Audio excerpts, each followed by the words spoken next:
Itong masarap sa kapaligiran kapag umuulan ng snow. Pero as of the moment, hindi niya kayang patigasin kaya nagiging water siya pagbagsak ng ulan.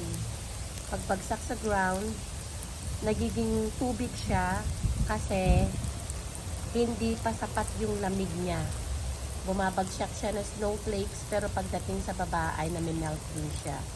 Yan ang realidad ng snow. Kaya kahit ng snow, meron din siyang pinagdadaanan sa buhay. Alam niyo kung ano yun? Paano palamigin ng mga malalamigang Pasko? Charis. Paano siya maging snow na tinatawag at kakapal sa baba? Kaya yan, nawawala-wala siya kasi hindi pa sapat yung kanyang lamig. Diba? Kaya yan ang tinatawag nilang pana-panahon ang pagkakataon. Parang sa buhay lang natin, may mga challenges. Minsan, nabibigo tayo. Minsan, nagkakaroon tayo.